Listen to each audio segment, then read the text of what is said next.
The topic today is basically on the evaluation policy. What are the roles and responsibilities for the IEU? And what does the evaluation policy mean to the Secretariat and the accredited entities? So allow me to briefly introduce here our two colleagues.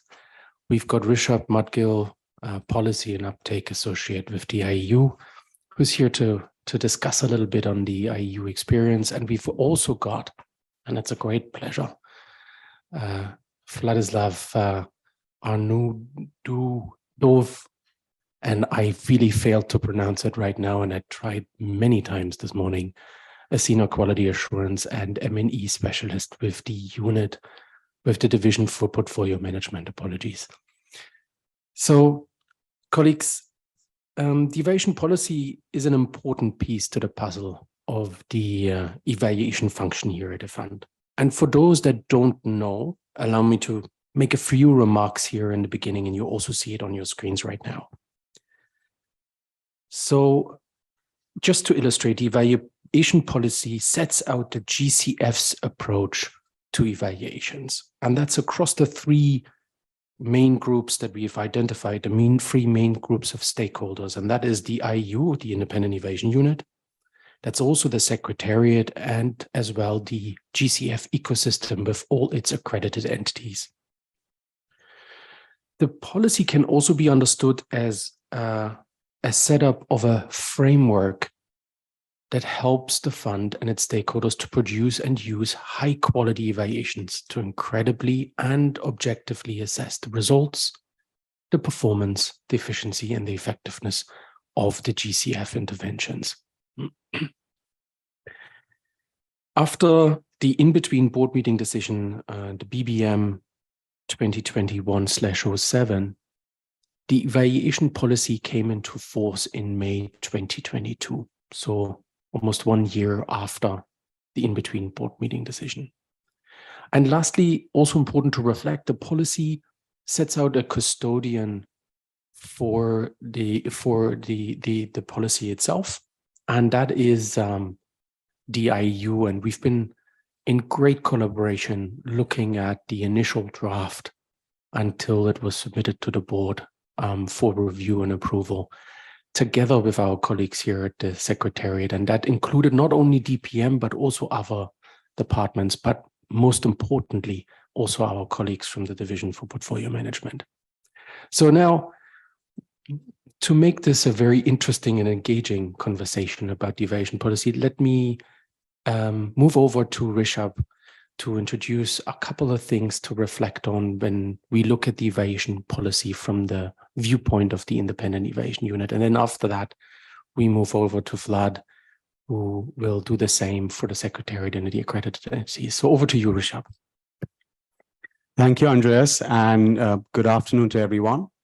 Today, I'm going to talk about the roles and responsibilities of the IEU as per the evaluation policy, along with the roles and responsibilities of other stakeholders in IEU-led evaluations. You may have come across IEU evaluations in your work, but what does the policy really contain on the evaluations, and what happens to these evaluations? I'll try to address a few of these concerns through the policy context. Before that, let's start with the scope of the evaluation policy. So the evaluation policy is a GCF-wide policy for the stakeholders in the GCF ecosystem, comprising of the board, the independent units, AEs, NDA, and focal points.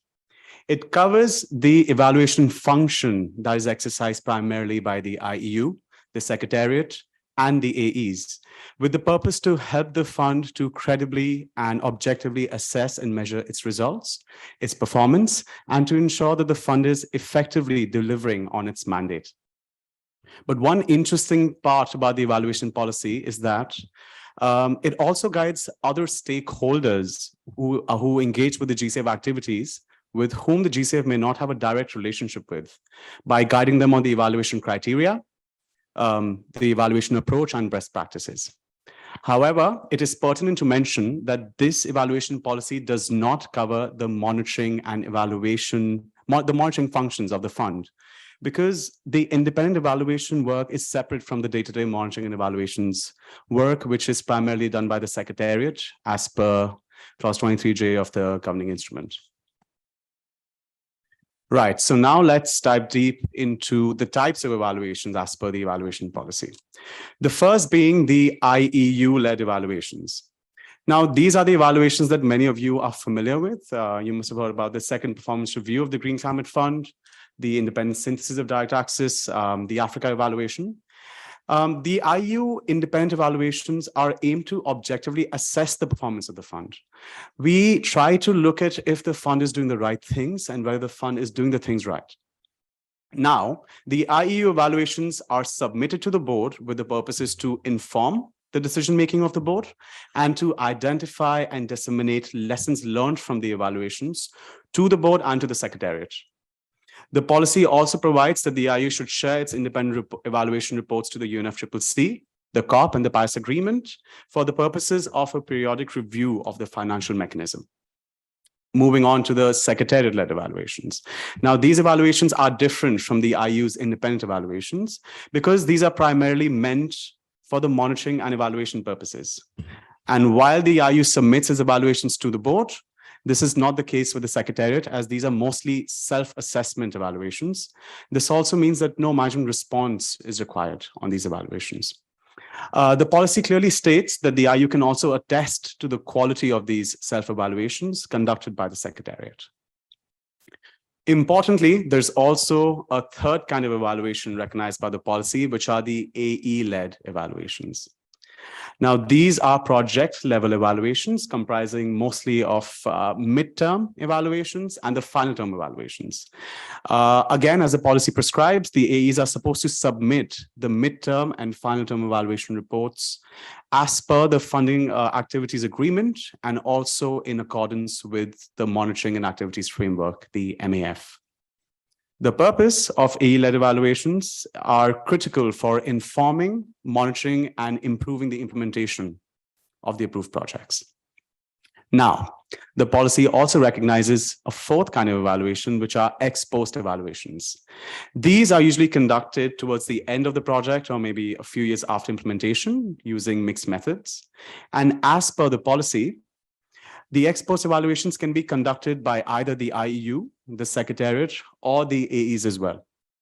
And the AEs are expected to cooperate in ex-post evaluations by providing information and documentation as requested by the GCF. To be clear, the policy does not mandate these evaluations, but rather recognizes these. Moving on to the IEU's roles and responsibilities as per the policy. So let's start with paragraph 50. The IEU is the custodian of the evaluation policy. This means that the IEU advises on the implementation of the policy. Coming to IEU's second and main role, of course, is of undertaking evaluations, but amongst other responsibilities, the IEU can also do the following in terms of quality assurance of self-evaluations by the Secretariat. It can undertake evaluability assessments, and it can also develop synthesis notes. Moving on to LOTA. The IEU is responsible for the LOTA program of the Secretariat, and it is one example where the IEU selects projects for the LOTA program in coordination with the Secretariat. And much later, the IEU then receives all data from the LOTA program and shares it with the Secretariat, with the purpose that the Secretariat can then utilize the learnings derived from the LOTA program in project implementation. Also, these learnings can inform the funding proposals and to improve the review processes. Moving on, the IEU also has a responsibility to strengthen the evaluation capacities of the AEs, and the development of the GCF evaluation standards alongside the LOTA being a capacity building program are a few examples of these. And finally, in order to promote learning and dialogue, the IEU has a responsibility to disseminate lessons learned to the board and to share the learnings and findings with the Secretariat and other stakeholders. These two functions are very important because it's directly borrowed from the governing instrument. We now move on to the responsibilities and roles of the Secretariat in IEU-led evaluations. Well, the policy provides that the Secretariat will cooperate with the IEU in IEU-led evaluations, primarily by being available for interviews. The Secretariat is also expected to provide relevant data in terms of the annual performance reports and the project evaluation reports as received from the AEs to the IEU in a timely manner. The policy also states that the Secretariat prepares a management response on IEU evaluations for the board's consideration. Also, the Secretariat must lead the AE capacity building while taking into account the GCF evaluation policy and the GCF evaluation standards. And while doing so, the Secretariat would seek the support of the IEU. However, there are also some very important obligations that also relate to the responsibility of dissemination, where the policy states that the Secretariat ensures things like sharing the management responses, the APRs, and the midterm and final term evaluation reports are publicly available for transparency and accountability. This transparency function is also reiterated in the GCF evaluation standards. Let me quickly cover the role of the AEs, many of which are quite intuitive actually. The independent evaluation offices of the AEs are critical partners for the IEU to do its independent evaluations. And superficially speaking, the AEs will provide GCF with assistance in conducting its evaluability function, while also sharing relevant data with the IEU and the Secretariat. The remit of this cooperation includes being available for interviews and helping facilitate country visits for both the IEU and the Secretariat. A prime example of a cooperation is actually in this picture where this was clicked on the SPR's country mission to India, where UNDP, being the IAE, helped us facilitate the field visit and also the interviews with women beneficiaries on FP84, which is a coastal resilience project of the fund. Finally, now let me leave this summary table for a second, and apologies for this information overload. But generally speaking, we think that the GCF's evaluation policy is a pretty strong policy, a policy that considers aspects on impact evaluations, emphasizes the key feature as independence. It even provides a budgetary allocation of 2 to 5%. The policy was adopted by the board in 2021, and it came into force in 2022 alongside the GCF evaluation standards. With the anticipated launch of the GCF evaluation guidelines by the Secretariat soon, we are looking forward to collecting the lessons from the implementation of the policy. And the evaluation policy is due to be updated few years down the line, and the policy nerd in me will be looking forward to it. With this, I finish the presentation here. Thank you for your time and attention. Over to you, Andreas. Thank you, Rishabh. Thank you for this presentation. And as we're moving over to the next presentation, let me just really say again, this is such an important discussion that we're having here to see what are the ins and outs of the evaluation policy.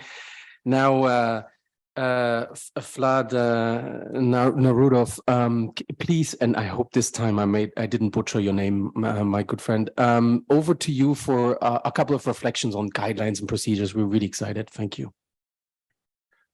Thank you, Andreas, and thank you, IEU colleagues, for organizing this learning talk and having me here today. It's a very exciting opportunity, and I just want to echo what you said in your introductory remarks, Andreas, that the evaluation policy, both the design of the policy, but also the implementation, is a collaborative effort, and it shows how the GCF can work as one big organization. So I will briefly talk about what exactly the evaluation policy means for the accredited entities and for the Secretariat. And I will start with one very important point that we should not forget, that this is an evaluation policy for a climate fund.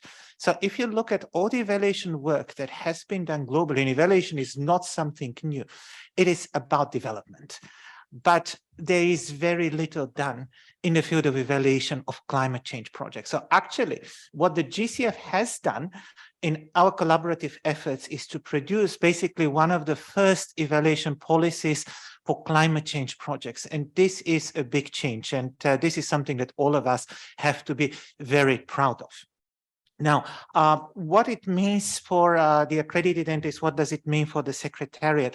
I want to go to the slide, the next slide, and sorry if it may sound as a repetition, but it's important to emphasize that the policy, first of all, it's a framework to help the fund, and the fund includes all of its stakeholders to produce and use high quality evaluations. And this is also a way to develop a culture of accountability and culture of learning. And this is what we knew as a public fund that is investing into climate change projects and aims to generate impact.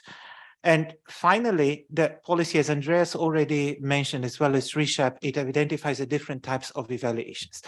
Before the policy was adopted by the board, we had very little internal understanding of what we need to do in relation to evaluations. Our colleagues from the IEU have been focusing extensively on independent evaluation. A lot of work was done there. On the side of accredited entities, we had basically the MAF, the Monitoring and Accountability Framework, that mandated the midterm and final evaluations. And this is where everything finished. Accredited entities could use their own evaluation standards, do their own work, and we in the Secretariat ended up with very nice evaluations, but very different evaluations as well. So that was something that kind of a gray area. Then the Secretariat came up with the programming manual, and I think this was the first time we actually made an attempt to codify what accredited entities have to do in relation to midterm and final evaluations. This was the first time we even published a draft model TOR for midterm and final evaluation, but definitely that was not enough. So once the policy was approved, we managed to provide accredited entities with clarity, what exactly they have to do, what the GCF expects them to do, and how this work is going to build into the overall policy, into the overall culture of the fund in relation to learning, in relation to monitoring. So this is a very important point that all of us have to keep in mind. Now, talking about the Secretariat and why this is important for us. Before the policy was adopted, we had the statement in a governing instrument talking about the independent evaluation function that is with the IEU and the evaluation function that stays with the Secretariat, but we never had clarity what exactly that means. And prior to the adoption of the policy, actually the evaluation function of the Secretariat was never properly codified and properly described. And this is what the policy gave us now, basically a very strong and important tool for the Secretariat to also assess its work and better understand where it is, the direction in it which it is moving. And this is a very powerful tool which we actually plan to start exploring from this year when we are planning to launch the first Secretariat-led evaluation. So please stay tuned in, and we are going to give you some more details in the coming weeks and months.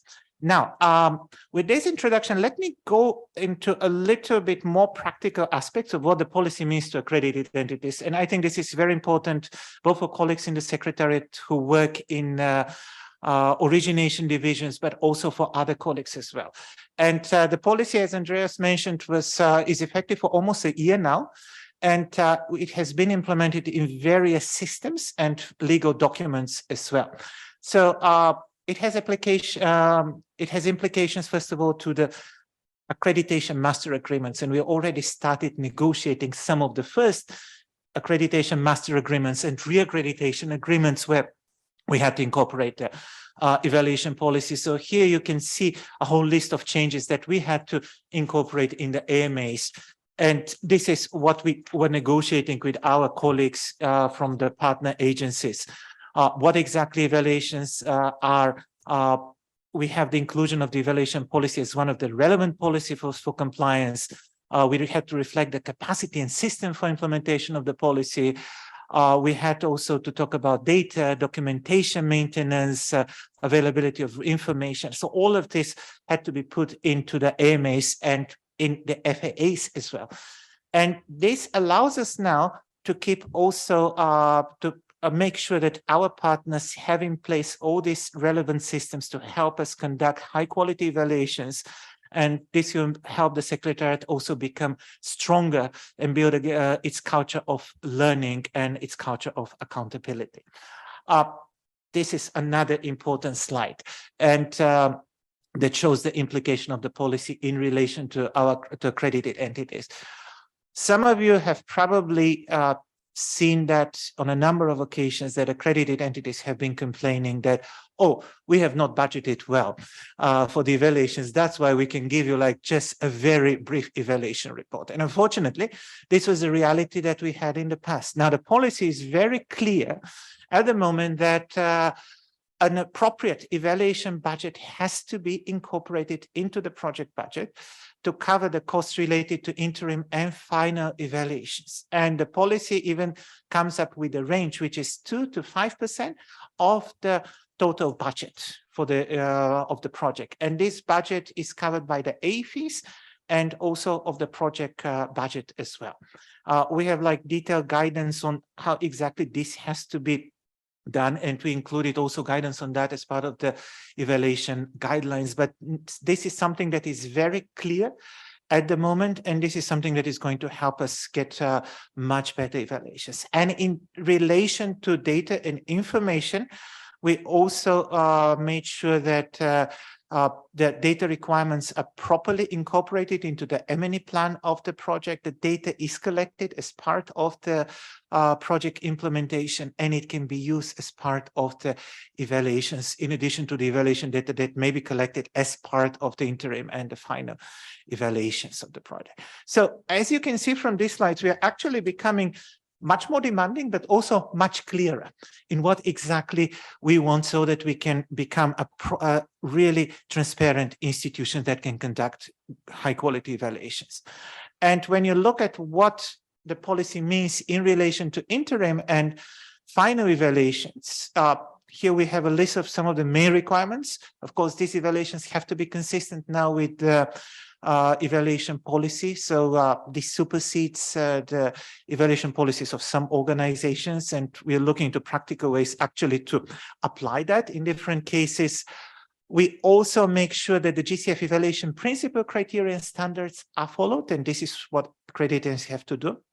The evaluations have to be undertaken by the independent evaluation offices of the AES or by independent consultants as well, in case there is no independent evaluation office. And also the review and the quality assurance for the evaluations have to be done by the Secretariat. Now, it's important also to take a step back here and again emphasize the importance of the policy in providing clarity for entities that do not have evaluation offices. And we have to keep in mind that the GCF has 115, I think, and more partners, entities, accredited entities at the moment. And some of them include private sector banks. They include government agencies, and they do not have their own independent evaluation offices, like UN agencies, for example, MDB. So the policy actually provides them, and the guidelines, as I'll be talking about shortly, with information and clarity on what they're supposed to do. Now, another important element of the policy that we need to emphasize here is the need for a management response for every interim and final evaluation. So this is a requirement of the policy, and this was never codified before. We have received evaluations from our accredited entities, but they were rarely incorporating any management response unless that was required by the evaluation policy of the particular entities. And also, we require to have an action plan in addition to the management response. And finally, this is also very important, that the policy requires disclosure of the evaluations. And this is something that contributes to transparency. So independent evaluation offices of the entities can disclose that, but the Secretariat and the IEU can also do that, and they are required by the policy actually to do that. In addition to that, there are also information disclosure requirements related to the overall implementation of the policy. And you have seen that slide already in the previous presentation about the roles of IEU, AES, and the Secretariat in the different types of evaluations. I won't go in detail through that, and we can talk more during the Q&A session. But the important point here is to emphasize that we operate as one.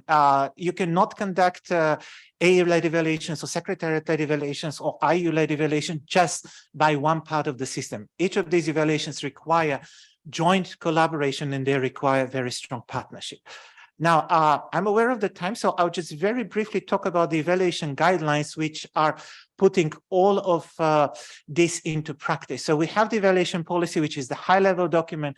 We have the evaluation standards as well. But the actual practical application of the policy is described in the evaluation operational procedures and guidelines. We have a draft ready sometime very soon, and I hope that that means really very soon. This is going to be made public. This has been a long process which started in May last year, but we are already at the finish line. But the guidelines, they were led by the Secretariat. We worked very closely with the IEU, and the aim is really to translate the policy into practice, from commissioning design to implementation and reporting, review and management response, because we wanted to give accredited entities a very clear document, a process-oriented document that will help them go through all the steps required for evaluation. So the figure here shows you the steps we went through to develop the guidelines. We had, again, this was a collaborative process. It was an open and consultative process. We had also roundtable discussions with our accredited entities. We provided, we received a lot of comments. There was a 3-week publication period for commenting of the first draft, and we made sure to reflect all of those comments as well. But if you look at what the guidelines actually will look like, they bring together the policies, the standards, and the guidelines together. They clarify the principles, the criteria, and the quality and content expectations. And also they provide tools, examples, and additional information.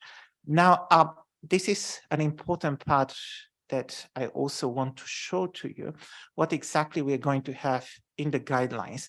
So, of course, you're going to have information on the planning, scoping, and commissioning of evaluations. If you look at the main text part, also how to manage the design and implementation of A-led evaluations, and also how to review and submit evaluations and report back to the GCF. Now, this is the process-oriented part. But the more interesting part, at least from my perspective, is what we are going to have in the annexes. And this is where the real difference is coming between what we will see in the evaluation guidelines of other organizations. You have very important technical guidance included in the annexes, and this is Annex 3, because we have now guidance how to evaluate the adaptation beneficiaries of projects, how to evaluate greenhouse gas emission reductions of projects, and these are the 2 impact indicators of the old results management framework, and also the 2 core indicators of the current RMF. And we also have technical guidance on paradigm shift and enabling environment, which are required under the RMF. So we are providing this technical guidance and linking the evaluation and the policy and the RMF here as well. We have an annex on quality assurance and review framework. So we are completely transparent now. What kind of quality we require from accredited entities, what we are going to look into, and how the review is going to be conducted. And this is both important for accredited entities and the Secretariat. There is a template for the management response and action plan, and also the draft terms of reference example, include example evaluation questions, inception report outline, and evaluation report outline. So you have a full toolbox for conducting A-led evaluations, and this is something that can guide the entities that already have the established evaluation practice, and this is something that can help entities that do not have evaluation practice to build that and become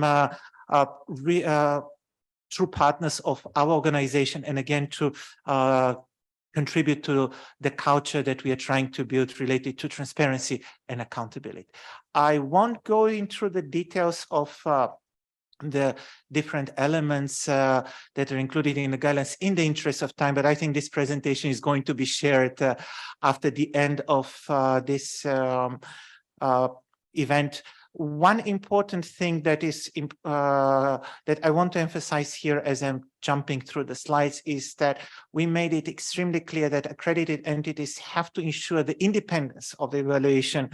It means that they can supervise how the evaluation is conducted, but they cannot interfere with the actual evaluation process. So there is a very thin firewall, but this firewall was clearly explained also in the guidelines, and we hope that this is going to answer a lot of questions that we have received from our partner entities. And we finally described in the guidelines how exactly the management response should be developed, and the action plan as well, and how this should be communicated with the Secretariat. So with this, I want to thank you very much for your attention and hand over the mic again to Andreas.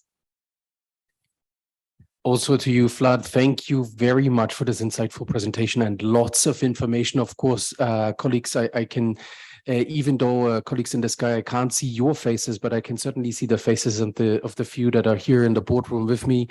It's exciting to see that we're bringing together some of these important parts and pieces of the puzzle, also with the guidelines. So, colleagues, we've got, if you have any questions, why don't you use the chat box or just raise your arm? The same goes for here for those in the room. Of course, the chat box would probably not be an option, but the arm is still an option to raise your arm or your hand and we'll get you on. Other than that, we've got already a couple of questions, so I might as well go here. Colleagues, it's been really, really interesting. One theme that I saw throughout, and I'm using and reusing something that Vlad here said at the end, nothing in the fund can be done alone. It has to be done in collaboration. And so, you know, I've heard this theme all the way through. Data and information is key for most of these things that we do. So, you know, you require data and information from the Secretariat. When you are sitting in the IEU, you require data and information at the Secretariat level. When you sit, when you look at AE-led evaluations, and that's indeed an interesting part. When we go from this consideration that data and information is important, one thing that comes to mind is, of course, the three functions of evaluation. And again, we heard accountability is key.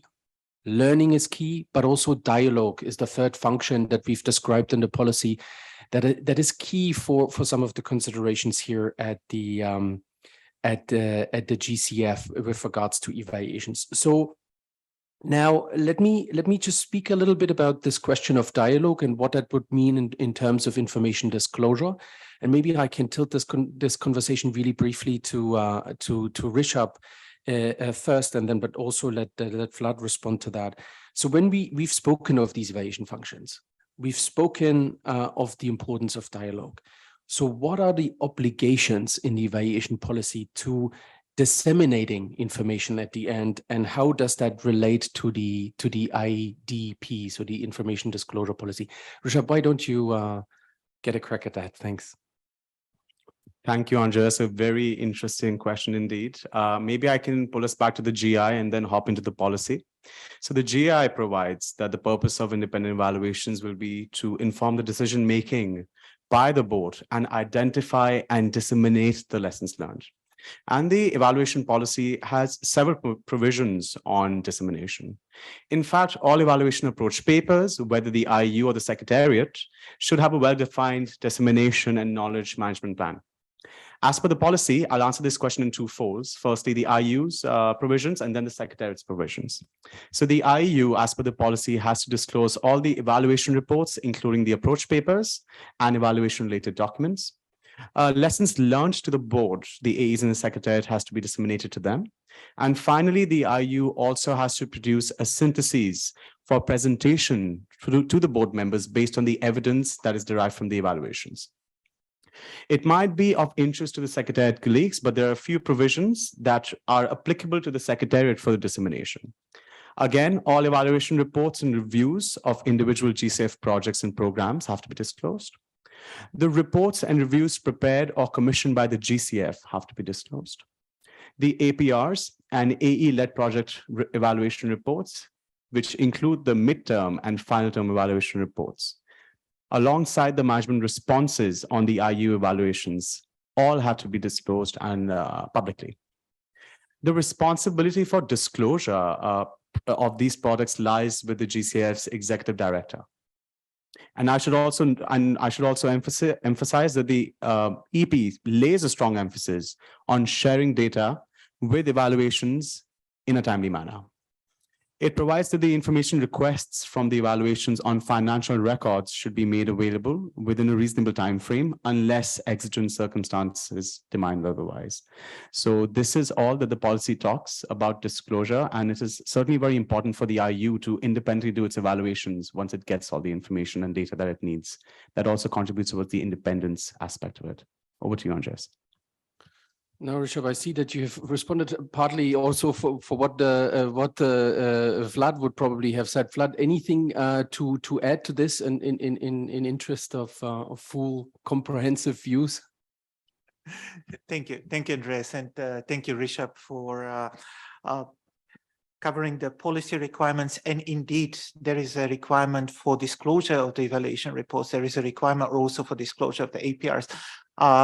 And other relevant information. For the APRs, we have already started the disclosure process, so you can see them on our website, and we are planning to do exactly the same thing for the evaluation reports as we move forward. I mean, that is going to be a gradual process, but this is a process, and also a process which includes a dialogue with our accredited entities. As you know, the policy applies only, at least it applies directly only to newly approved projects after the policy came into effect. But we also want to see how we can apply at least the disclosure of evaluation reports to projects that have submitted that were approved prior to that. And I think that is also going to be an important element of the transparency approach and disclosure. And this goes back to the dialogue that you mentioned in your remarks, because we are learning institutions, and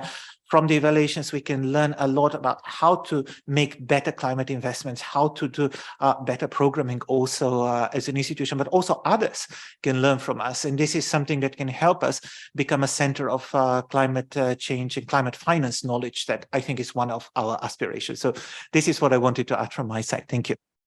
Thanks, Vlad.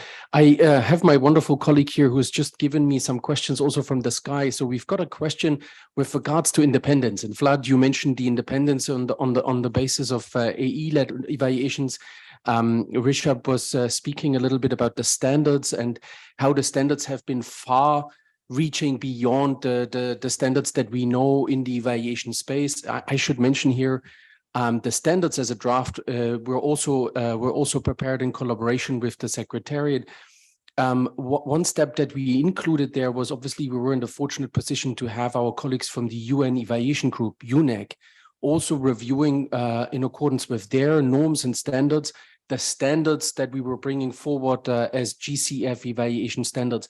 So if I may ask just this question, how did we push the boundaries? Could you elaborate a little bit on this? How do they are set apart from what we know in terms of standards? And could you speak a little bit about this question of independence, as this was also a question from our colleagues of the independence units that we just got from the sky. Over to you, Rishabh, but also Vlad, again, I invite you to come back after that.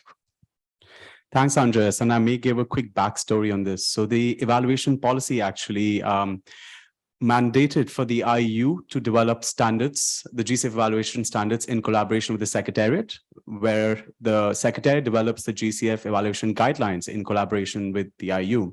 So as soon as the evaluation policy was adopted by the board, the IEU got into the process of developing these standards. Now, when we were conducting our benchmarking studies, we referred to the standards from plethora of IOs and MDBs, ranging from the UNEC organizations, ADB, IFAD, some philanthropic organizations as well. And we had a few learnings. The learnings being that there's a list of common evaluation standards that exist in the evaluation practices in these MDBs and the IOs. But then there are also these list of other standards, which surprisingly weren't covered by much of it. Now, the IEU was at a very sweet spot because we had the opportunity to develop the GCF evaluation standards from scratch. So after doing robust benchmarking studies, we took the liberty to add new standards which would push the evaluative field. Now, let me dig a bit deeper into that. So we have some unconventional standards, standards ranging from rigor in evaluations, ethics, standards on integrity, which talks about evaluation incorruptibility and things about practicing sound evaluative judgment. Standards on respect and beneficence. They may seem very common, but we have actually solidified them by making standards on themselves. These standards are actually brand new standards in international organizations. Interestingly, the GCF, as the GCF endorses these standards, they also signal the AEs and other partners to consider them and to include them when they're conducting evaluations. It may look like a small step, but it has large consequences as we introduce new standards and further push new standards in the evaluation circuit. Now, coming to the independence aspect. So the evaluation policy does have a principle of independence, but when we developed standards, we created a very crisp standard on independence itself. The independence standard, just to be brief, talks about 4 aspects that an evaluation office should have. It should have structural independence, where each evaluation has its own budget, and that budget is controlled by the head of the evaluation unit. It talks about functional independence. An evaluation office should be functionally independent, where the evaluation team determines on how to conduct its evaluations, including the scopes and the methodologies that it uses to conduct the evaluations. It talks about, thirdly, this organizational independence, where the evaluation team is positioned outside the organization's reporting line and staff management response. And finally, it talks about behavioral independence, where the operational unit does not interfere with the operations of the independent unit or the evaluation unit. Those supervising the implementation of these evaluations should ensure that the evaluations are given all access to conduct, all access in terms of documents and information that it needs to conduct evaluations independently. So if you want to look more into independence, the GCF evaluation standards has a good practices section as an annex to the main document, which has a list of independent things that a unit can do. So that can be a good reference point as well. Over to you, Andres. Thanks again. Vlad, I see. Yeah, I just wanted to add a little bit more on independence, because it's a very important topic, and it's an important topic both from an A perspective and also from a Secretariat perspective. In the evaluation guidelines, as I mentioned, we try to provide a practical approach on how an accredited entity as a commissioner can still ensure the independence of an evaluation. And this is really very important, because supervision is one thing, but interference with the actual conduct of the evaluation is a very different thing. And we made sure that these are clearly separated, and we have provided the red lines that should not be crossed to ensure the independence of the evaluation on the side of the AEs. And this was very important, especially for entities which have evaluation offices which are not independent. Actually, we had a joint training for one of our accredited entities recently that does not have an independent evaluation office. They have an evaluation office, but that office is not independent. They're basically structured like this. And I think I'm aware at least of several of our partners who are exactly in the same situation. So the guidance and the standards actually provide the basis to ensure the independence of the interim and final evaluations. Now, if we talk about the Secretariat, we're in a similar situation in the sense that when we conduct Secretariat-led evaluations, as Rishabh mentioned also in his presentation, these are going to be self-evaluation, but still there are ways for us to ensure, following the standards and the guidelines as well, that these evaluations are conducted in an independent manner, because this is something that will allow us to have more transparent and I would say even like richer learning from the process. So that was what I wanted to add. Thank you. No, thanks, Vlad. And it's interesting to see that both of you seem to indicate that this is definitely standards are there as aspirational values that we want to aspire to. There's a range. There's certain. We were talking about 4 different components to independence as defined there in the standards. We were hearing Vlad also explaining that, of course, if there's no structural or no organizational independence, there are other means to ensure that we are as independent as one could be. So this is obviously a question of spectrum of reach of these standards that we're describing. Excellent. This is indeed very, very interesting. I'm turning around in the room. I see hands. Okay, good. So maybe Fola, you were the quickest. Over to you. Thanks, Andre, and thanks to you, Vlad and Rishabh, for the very wonderful learnings today. I have just 2 questions, and I think I might be posting them to IEU. It's good to see that we have 3 categories of evaluations, one done directly by the IEU, one by the Secretariat, and one by the AE. I'm just wondering, in terms of the synergies, how are you working together with the Secretariat when we get all the evaluations, interim and the end of project evaluations? Are you just going to collect the data and use it for your own end, or how are you going to be working with the Secretariat to extract, codify, and then disseminate the learnings that we are going to be extracting? I'm just wondering what is the dialogue that is going to happen between the Secretariat and the IEU. And the second question is on Vlad telling us about this is the first time that we are going to be having an evaluation policy that speaks directly to climate, finance and funds. But now, when you're talking about the standards that Rishabh just mentioned, the question I'm posing is, then how do we measure some of those standards that has just been introduced and those particular areas that focus purely on, on climate finance? What are the methodologies that we have? Do we have to introduce new methodologies that are going to help the AEs in teasing out the information as required? Because we've received evaluations and you will see that it's just very cursory look or just mere attention that is just paid to those particular ones relating to climate fund and to climate financing. Thank you. Thank you, Fola, for coming in. Let me turn this back because these are very important questions before we come to the next 2 hands that I have here. And the next hand would be with George, then the other hand would be with Prashant. Excellent to hear also on this question of how to codify and how to use data that we've got. And you see that from the table that we've included here in the presentation, that obviously this would be used as an input to the evaluation from the independent perspective. So the independent evaluation unit would use any type of inputs for their review and then triangulation with other points of data that could be qualitative in nature or quantitative in nature to verify if a certain hypothesis holds true or not.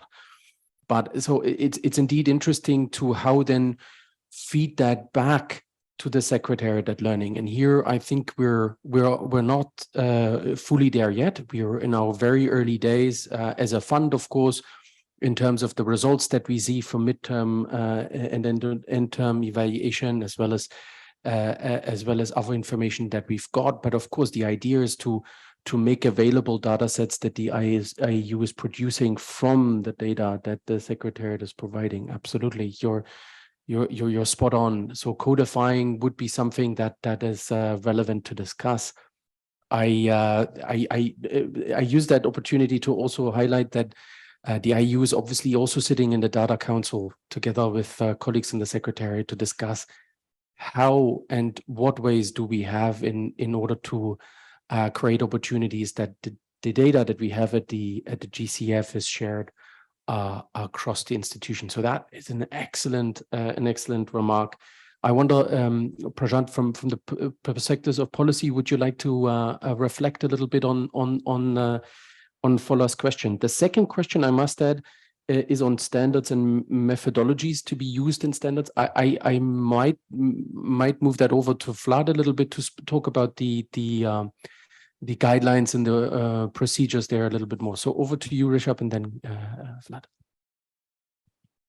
Thank you, Fola, for your question. And so the policy does provide that data has to be shared with the independent evaluation unit to conduct its evaluations and other evaluations as well.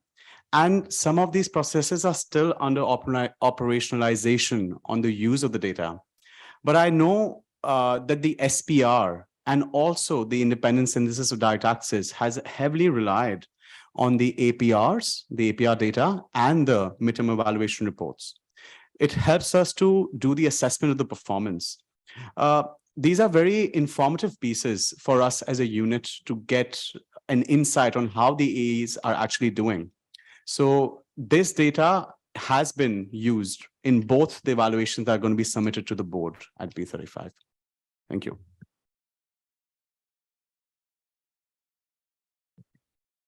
Thank you, Fola, again for your question. So let me just talk a little bit on the second question, which was extremely important about how to apply the standards, but I would actually expand it a little bit on how to apply also the evaluation criteria and what are the practical approaches to that. Now, what you described, Fola, is actually symptomatic of the evaluations that are produced prior to the policy and prior to the guidelines, because entities are following their own evaluation policies, or they may not have any evaluation policies at all, and they make their own decisions on how to apply them in the absence of guidance from the GCF. Now, one thing that we're trying to do at the moment is actually recommend, even for projects that have been already approved prior to the policy coming into force, to apply the guidelines on a voluntary basis as good practice approach to that. And going back to my presentation, you saw that in the guidelines, we already have some annexes that explain how some of the aspects of the evaluation policies should be applied, how evaluation should be conducted in relation, for example, to beneficiaries, how they should be conducted in relation to greenhouse gas emissions paradigm shift. We're also very clear in the guidelines to explain that the standards are there, the criteria are there, and we have to decide in the context of each evaluation. And if it's an interim and final evaluation, it is also very different. What is the weight that you're going to have, and whether you will apply all the standards at the same time or not. So this is left to the particular accredited entity, but at the same time, they have to think about how to do how to conduct an appropriate application in the context of the particular project. Otherwise, as you correctly mentioned, you have an evaluation which completely disregards, for example, some of the climate aspects. And this is not an evaluation that will provide us sufficient learning and information, especially in relation to what this fund is actually doing. But this is an ongoing process, and we are just, I mean, it's 1 year, or less than a year since the policy was launched. We'll learn a lot over the next 1 or 2 years. We'll provide a lot of trainings as well to our accredited entities, together with our colleagues from the IEU as well. And I think as we move forward, we'll see how to best ensure that the standards are applied, the criteria are applied in the context of our evaluations. Thank you. Thanks, Vlad. That's, again, very encouraging. Over to you, George, with your question. Yeah, thank you. I have 2 questions, and the first one would be on the reference you made, lessons learned. I wonder if you differentiate between findings and lessons learned in the context that, you know, lessons learned were used earlier. It sounds like these are more findings than lessons. Actually, lessons would be things that come later after the methodology is developed in, you know, the study, you know, delineates recommendations, and then you go forward with that. So let's unpack this a little bit, and then I'll move to the second question. Thank you. Yeah, excellent, George. Thanks for the reference, and thanks for that thought-provoking question. From our perspective at the IEU, we've done different approaches depending on the lenses of the different evaluations that we've had. But a finding for us constitutes something that's far more triangulated in the way of how we found the evidence and how the evidence has helped us to come to a conclusion in respect to a certain issue. So that for us constitutes a finding in the evaluation reports. Lessons learned are, as you said, are not really necessarily coming at that point in time.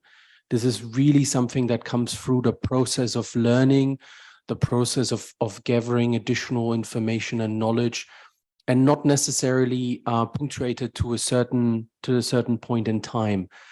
At least that's how we've seen it. Interestingly, and let me reflect here a little bit. Interestingly, sometimes we realize that there's lots of feedback on certain aspects, but that doesn't make it more true. If you know what I mean, because there's certain communities, certain stakeholders that have a very loud voice. and they might not necessarily be the right conveyor of a message in a particular context, because there's multiple stakeholders, of course. And here we use that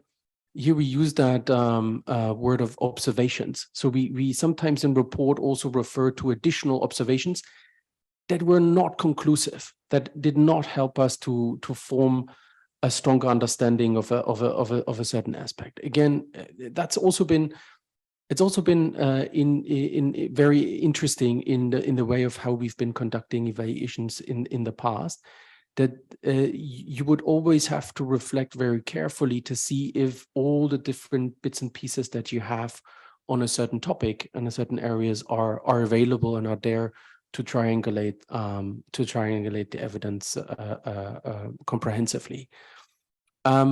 Again, on lessons learned, we've been not in the fortunate position to bring about so many lessons learned. As again, we're talking about a fund that is at a very critical stage, but still at a very early stage. I think Wrapup was mentioning the reference of the SPR here. The SPR found, for instance, that only 25% of all committed funds are dispersed. So when we look at the ground and when we look at the projects, at times it's not possible to go much further than the initial findings that were found before. I hope this sheds some light to this question. Absolutely. I mean, I'm glad. I'm glad to hear that you guys have thought about the difference as well, and you do have some definition. And I understand that you're also a learning institution, and these are the few first studies that you've carried out. I think we may need to come back to the issue of taxonomy. Now I'm here wearing my other hat, and engage with you on the taxonomy. And we have Flavio in the room, and I invite your colleagues to reach out directly so that we can flesh out the, in general, evaluation chapter. It's shallow at the moment, but we need to have some more clarity there. We will need to avoid unnecessary use of lessons, right? Whether it's in the context of evaluations or the Secretariat, because lessons really come with learnings. And to call something a lesson, we really have to go through not only a robust methodological, research, but also a phase where we've been able to measure and test, right? And then say, okay, these now are lessons. We know, because as you said, it's an inviting comment. We can have a whole new discussion on the biases. Maybe these are biases, they're not lessons. Some people have been loud, so you heard this over and over again. But we learn after you guys give us recommendations, or we know through self-recommendations, self-assessments that, we need to learn about, a certain issue. So I don't mean to open up this discussion, but I think it's an important one in this context. And then we would definitely want to have a discussion and again, shift the forum and then, have this in the context of the taxonomy there. Okay. All right. I think I'll stop here, because the second question was going to be actually how we close the learning loops and then arrive at the lessons. But this may be a discussion for a later stage when we actually have some substance to discuss, like at one of your findings, because closing them are very important. That's where we actually have substance to discuss, as like learnings, right? We will say, okay, we heard that, and this is what we found, and this is what we've learned, and this is how we're going to close the gap that has been identified. No, thanks, George. Thanks, absolutely. Again, a very engaging discussion, and the taxonomy has been something that we've been interested in from the beginning. I should mention that when we looked at the standards, and this is, I think, where this discussion is also housed. When we looked at the standards, we were worried about questions such as credibility, just questions such as biases. I wonder, Wrapup, can I bring you in for a short, really less than a minute type of reflection on that particular point? But it's an interesting discussion indeed. Thanks. Over to you, Wrapup. Thank you, Andreas. So yes, when we were developing the standards, we were looking into what the evaluation biases can, how the evaluators can avoid the bias. And what we ensured is that when we were developing these standards, I'm bringing back to the good practices of the standards.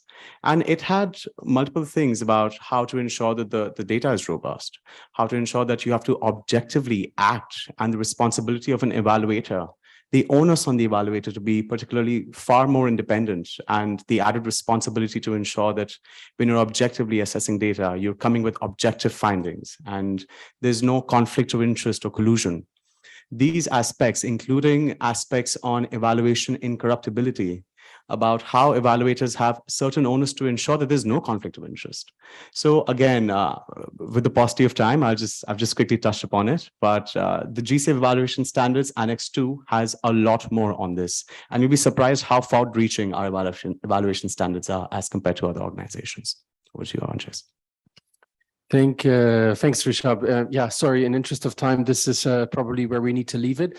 Again, the standards are obviously not something that the IEU would only do for the IEU. It is the standards of the entire fund. So it's a question of evaluations across the board, across the different types of evaluations that we talk to. I would have loved to ask more questions to Vlad to see how the Secretariat is handling some of the engagement and cooperation with the AEs on the AE-led evaluations in interest.